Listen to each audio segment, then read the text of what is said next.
বাকি ভাল নহয় সবৰে মই কেইটামান কথা কম আজি আপোনালোকে নিজে চিন্তা কৰকচোন আমি কিমান আনন্দ ফূৰ্তিত ইয়াত আছো হয়নে নহয় ঘৰত যাওঁতেও চিন্তা নাই ঘৰত আহোতেও চিন্তা নাই আগত কেনেকুৱা আছিল অসমখন চিন্তা লাগি থাকে ভয় লাগি থাকে আজি বোলে কোট আন্দোলন কালি বোলে কোট বোমা বিস্ফোৰণ কালি বোলে কোট গুলি পুলিশ এৰেষ্ট আজিকালিতো একো ভয় নালাগে হয়নে নহয় ৰাতি 10টা 11টা 12টাটো মানুহ ওলাই অসমত পৰ্যটকসকল আহে ধুনীয়া পৰিবেশ দেখে লৰা ছোৱালী আজিকালি স্কুলত যায় ৰাতিপুৱা পুলিচৰ বাবে দৌৰিবৰ কাৰণে ষ্টেডিয়ামলৈকে আহে লাখপতি বাইদেউ সব ফালে আমাৰ চাৰিওফালে আজি এটা সুন্দৰ পৰিবেশ এই পৰিবেশটো আমি কাৰ কাৰণে পাইছো আগতে অসমত কংগ্ৰেছ আছিলে নৰেন্দ্ৰ মোদী ডাঙৰীয়া 2014 চনত ভাৰতৰ প্ৰধানমন্ত্ৰী হল লাহে লাহে বড়োসকলক বুজালে কাৰ্বিসকলক বুজালে আদিবাসীসকলক বুজালে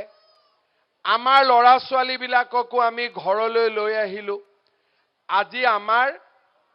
কোনো আই মাতৃয়ে বিহুৰ দিনাখন নিজৰ লৰা ছোৱালীৰ কাৰণে চিন্তা কৰিব নালাগে ঘৰৰ লৰা ছোৱালী ঘৰতে বিহুৰ দিনাখন থাকে এই পৰিবেশ আমাৰ অসমত নাছিল মই ডাঙৰ হোৱাৰ পৰা আন্দোলন দেখিলো বন্ধ দেখিলো গুলি দেখিলো বোমা বিস্ফোৰণ দেখিলো আজি আমাৰ অসমখন শান্তিৰ অসম আৰু লাহে লাহে যেন যিখন সোণৰ অসমৰ কথা আমি কল্পনা কৰিছিলো সেইখন যেন এতিয়া আমাৰ হাতৰ পৰা বহুত দূৰত নহয় আপোনালোকে চিন্তা কৰক কোন দিনাখন অসমীয়াই ভাবিছিল যে চাকৰিত টকা নিদিয়াকৈ চাকৰি পাব পাৰি কংগ্ৰেছৰ দিনত এটা অংগনবাদী চাকৰিৰ কাৰণেও টকা দিবলগীয়া হৈছিল আজিকালি টিভিত পাব অমুকৰ লৰা বোলে এপিএছ হল লৰাটোৰ দেউতাক মাকে কি কৰে বোলে তামোল পাণ ৰুৱে অমুকৰ লৰাই বোলে পুলিচৰ চাকৰি পালে দেউতাকে কি কৰে বোলে সবজিৰ দোকান দিয়ে অমুকৰ লৰাই বোলে মাষ্টৰৰ চাকৰি পালে বোলে দেউতাকে কি কৰে দেউতাক নাই মাকে কাৰোবাৰ ঘৰত বন কৰি লৰাটোক পঢ়াই আছিল টিভিত দেখে না নাই এনেকুৱা কথা টিভিত ওলাই না নাই এই অসমখন আজি আমি ধৰি ৰাখিব লাগিব এই যে লোকসভাৰ ইলেকশ্যন হ'ব হয় নৰেন্দ্ৰ মোদীক আমি জিকাব লাগিব নহলে ৰাহুল গান্ধীক জিকাব লাগিব আপোনালোকে চিন্তা কৰক ভোট দিয়াৰ আগতে আমাৰ ভোটটো আমি ৰাহুল গান্ধীক দিম নে আমাৰ ভোটটো আমি নৰেন্দ্ৰ মোদীক দিম আজি আপোনালোকে চিন্তা কৰক অযোধ্যাৰ ৰাম মন্দিৰৰ পৰা অসমৰ লাচিত বৰফুকনৰ প্ৰতিমূৰ্তিলৈকে মোদীজীয়ে কি কয় বিৰাসত ভি বিকাশ ভি অৰ্থাৎ ঐতিহ্য সংস্কৃতিও আৰু তাৰ লগত প্ৰগতিৰ দুৰন্ত গতি প্ৰগতিৰ অনিৰুদ্ধ গতি আজি প্ৰধানমন্ত্ৰী নৰেন্দ্ৰ মোদীজীয়ে অসমৰ কাৰণে কিমান চিন্তা কৰে যোৱা বছৰ এই বিহুৰ লৰা ছোৱালী কেইটাক দেখি মোৰ মনত পৰিলে যোৱা বছৰ এই সময়ত সব লৰা ছোৱালী গুৱাহাটীত কিয় বোলে বিহুৰ গিনিজ ৱৰ্ল্ড ৰেকৰ্ড বনাম 12,000 লৰা ছোৱালীয়ে কি ধুনীয়াকৈ নাচিছিল আপোনালোকে চাইছিলে নাই টিভিত সকলোৱে চাইছিলে কোন আছিল আমাৰ লগত নৰেন্দ্ৰ মোদী ডাঙৰীয়া তাৰ পিছত কি হল কেইদিনমান আগতে আপোনালোকৰ কাষতে আহিলে হুলুঙা পাৰত লাচিতৰ 145 ফুটৰ প্ৰতিমূৰ্তি আৰু নৰেন্দ্ৰ মোদী ডাঙৰীয়াক আপোনালোকে যতেই দেখিব ডিঙিত বিহুৱানখন অসমীয়া মানুহে ইমান বিহুৱান নলয় যিমান নৰেন্দ্ৰ মোদীয়ে বিহুৱান লয় মোৰ মনত আছে মই যেতিয়া হেলথ মিনিষ্টাৰ আছিলো কোভিড ভ্যাকচিন দিব লাগে মানুহে ভ্যাকচিন লয় ভাবে ভাল হল নৰেন্দ্ৰ মোদী যিদিনাখন ভ্যাকচিন লব আহিলে ডিঙিত গামোচাখন আমি কিন্তু বহুতে ভেকচিন লওঁতে গামোচাখন ডিঙিত লৈ যোৱা নাই মই মোদীজীক সুধিলো যে মোদীজী আমাৰ অসমীয়া মানুহবিলাকে ভেকচিন লওঁতে গামোচাখন লৈ যোৱা নাই আপুনিনো কিয় গামোচাখন পিন্ধি গ'ল বোলে অসমীয়া গামোচাই মোক সাহস দিয়ে অসমীয়া গামোচাই মোক প্ৰেৰণা দিয়ে আপোনালোকৰ মনত আছে নহয় মুলা গাভৰুৱে কেনেকে নিজৰ স্বামীৰ কাৰণে কবচ কাপোৰ বৈছিলে আজি নৰেন্দ্ৰ মোদীয়ে কোভিডৰ ভেকচিন লোৱাৰ সময়ত অসমীয়া বিহুৱানখন তেখেতৰ বাবে আছিল কবচ কাপোৰ আপোনালোকে চিন্তা কৰক ইয়াৰ আগত ভাৰতৰ কিমান প্ৰধানমন্ত্ৰী আছিল জৱাহৰলাল নেহেৰু ইন্দিৰা গান্ধী ৰাহুল গান্ধীৰ দেউতাক ৰাজীৱ গান্ধী কোনেওতো গামোচাখন নিপিন্ধিছিল অসমত আহোঁতে দিলে পিন্ধে অলপ দেৰি এতিয়া যেনেকে মুখে দিলে মই আকৌ থৈ দিলো বোলে বাবা ভালকৈ থ কিন্তু মোদীয়েতো গামোচাখন নুখুলেই ৰাতিপুৱাৰ পৰা গধূলিলৈ পিন্ধি থাকে কিমান অসমৰ মানুহক ভাল পায় আপোনালোকে চিন্তা কৰক অসমত কিমান বাৰ আহিলে 26 বাৰ প্ৰধানমন্ত্ৰী হোৱাৰ পিছত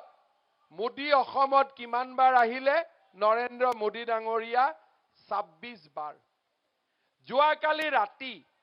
অমিত শাহ ডাঙৰীয়া আৰু মই তিনিচুকীয়াত ৰোড শ্ব' কৰিছিলোঁ ৰাতি 6টাৰ পৰা 8টা বজাত হাজাৰ হাজাৰ মানুহ গধূলি মোক এজন ব্যৱসায়ীয়ে হোৱাটছআপ পঠালে যে সাহাব 5 বছৰ আগতে এনেকে যে ৰাতি তিনিচুকীয়াত মানুহ ওলাব পাৰিব আমি চিন্তাও কৰিব পৰা নাছিল আজি আমাৰ ৰাজ্যখনত কিমান পৰিৱৰ্তন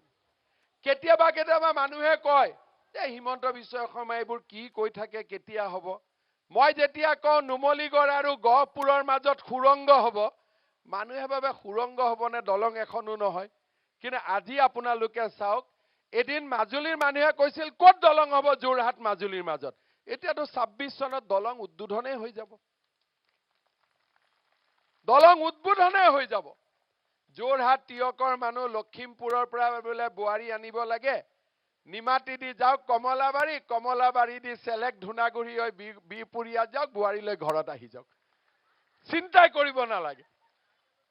হয় নে নহয় এতিয়া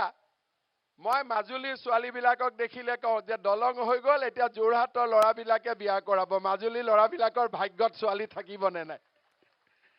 অৰ্থাৎ এনেকে উন্নতি অসমত হৈ আছে এতিয়া আপোনালোকে যোৰহাট তিয়কলৈ আহে দুদিন পিছত কাজিৰঙাৰ ওপৰত আমাৰ ফ্লাইঅভাৰ হৈ যাব 32 কিলোমিটাৰ আহি পাওঁতে সময় নালাগিব গুৱাহাটীৰ পৰা মাত্ৰ 4 ঘণ্টা গুৱাহাটী মানে এতিয়া তাৰ ৰিং এটাৰ সমান দূৰ 4 ঘণ্টাত হৈ যাব কাম ফিনিশ আজি আপোনালোকে চাওক এইবোৰ কথা আগত অসমত কোনে কল্পনা কৰিছিল মানুহে কয় জাতীয়তাবাদ আৰে মানুহৰ যদি মাটিৰ পট্টাই নাথাকে জাতীয়তাবাদটো ক'ৰ পৰা হ'ল বসুন্ধৰা আঁচনিটো আগতেও আনিব পাৰিলেহেঁতেন কোনো চৰকাৰেতো বসুন্ধৰা আঁচনি অনা নাছিল আজি আমি বসুন্ধৰা 1, 2 এইবাৰ 3 এইবাৰ ভিজিআৰ পিজিআৰত বাস কৰি থকা মানুহকো আমি মাটি বাৰী বন্দবস্ত কৰি দিম আগতে কোনেও চিন্তাই কৰা নাছিল 500 টকাত চৰকাৰী মাটি 500 টকা প্ৰিমিয়ামতে চৰকাৰৰ পৰা মাটি পাইছে আগতে কোনো এইবোৰ কথা চিন্তাও কৰা নাছিল বোলে অমৃত বৃক্ষ আন্দোলন খেল মহাৰণ সাংস্কৃতিক মহাসংগ্ৰাম মানুহে এতিয়া ইনকলাব জিন্দাবাদ নহয় খেলা ধুলা দৌৰা দৌৰি এইবিলাকত সব ধুনীয়াকৈ গাঁৱে ভূঞে ভাল পৰিৱেশ নামঘৰলৈ আৰ্থিক সাহায্য গাঁৱৰ ৰাস্তা পকীকৰণ বাগিচা ৰাস্তা পকীকৰণ ফোন মাৰিলে 108 কেতিয়া আছিল এইবিলাক জিলাই মেডিকেল কলেজ আৰু লৰা ছোৱালীৰ মনত এটা প্ৰবল আত্মবিশ্বাস মোক আজিকালি লৰা ছোৱালীয়ে লগ পালে এইটো নুখুধে যে দাদা চাকৰি এটা দিব নেকি খালি মোক খুদে ইন্টাৰভিউ কেতিয়া মামা পুলিচৰ ইন্টাৰভিউ কেতিয়া হ'ব মই উত্তৰ দিওঁ জুলাইত হ'ব ৰেডি হৈ থাক এতিয়া ল'ৰা ছোৱালীবিলাকে এইকেইদিন অৱশ্যে সুধি আছে যে মামা মেথছৰ পেপাৰখন টান হৈছিল, মেট্ৰিকত পাছ কৰাই দিব পাৰি নেকি? এইকেইদিন মেট্ৰিক দিয়া ল'ৰা ছোৱালীবিলাকে এইটোৱে চিন্তা কৰি আছে, হয়নে নহয়? কিন্তু চিন্তা কৰিব নালাগে, চব ভাল হৈ যাব। আজিকালি ল'ৰা ছোৱালী পঢ়া শুনা সুন্দৰ অসমত পৰিৱেশ হৈ গৈছে। কেইটামান ৰিজন মেট্ৰিকৰ ৰিজাল্ট দিব, ঘৰে ঘৰে মিঠাই খুৱাব পাৰিব, কোনো কথা নাই। কাৰণ মোৰ বিশ্বাস আছে যে আমাৰ যোৱা 2 বছৰ 3 বছৰত শিক্ষাৰ পৰিৱেশ বদলিছে। কোভিড আহিলে, মোদীজীয়ে ভেকচিন উলিয়ালে, আমাৰ জীৱন বচালে। এইবিলাক কথাটো আগত আমি চিন্তাও কৰা নাছিলো। এতিয়া মোক মানুহে হাঁহে, হিমন্ত বিশ্ব শৰ্মাই লাখপতি বাইদেউবিলাকক লৈ ইলেকশ্যন খেলে, লাখপতি বাইদেউৰ ভোটতে বিজেপি জিকি যাব। হাৰে, লাখপতি বাইদেউ বনোৱাটো বেয়া কথা নেকি কওকচোন? বেয়া কথা নেকি কওকচোন? কংগ্ৰেছৰ মানুহবিলাকে আকৌ হিংসা কৰিব বেলেগ নাপায়, লাখপতি বাইদেউ কেইটাকে হিংসা কৰে। আৰে হিংসা কৰ, মোক কৰ, বাইদেউ কেইজনীকনো কিয় হিংসা কৰিব লাগে? হয়নে নহয়? ফৰ্ম ফিল আপ কৰিলে নে নাই? আচ্ছা, কোনে কোনে ৰখ, নোপোৱাখিনিকো কৰি আছো ব্যৱস্থা। কোনে কোনে ফৰ্ম ফিল আপ কৰিলে হাত দাঙক। ৰেডি চব? ফৰ্ম ইমানে কৰিছে টিয়কত, বাপৰে। আকৌ এবাৰ হাত দাঙকচোন। আপোনালোকে ফৰ্ম পোৱা নাই? ফৰ্ম দিব লাগিব, ৰ'ব এতিয়া আপোনালোকে। তও পোৱা নাই মা? ঠিক আছে। 6 গৰাকীয়ে পোৱা নাই, বাকী চবেই পালে, হয় নে নহয়? ঠিক আছে, পোৱাখিনি আকৌ এবাৰ হাত দাঙক। চক কিমানে পালে, এইফালেও পালে। এতিয়া 2-4 দিনৰ ভিতৰতে, 2-4 দিন মানে অলপ ইলেকশ্যনটো যাই লওক, 15 আগষ্টৰ আগতে আপোনালোকৰ বেংক একাউণ্টত পুতুং কৰি 10,000 টকা সোমাই যাব। হ'ব? আচ্ছা, 10,000 টকাটো পোৱাৰ পিছত গিৰিয়েকক কোনে কোনে দি দিব? হাত দাঙক।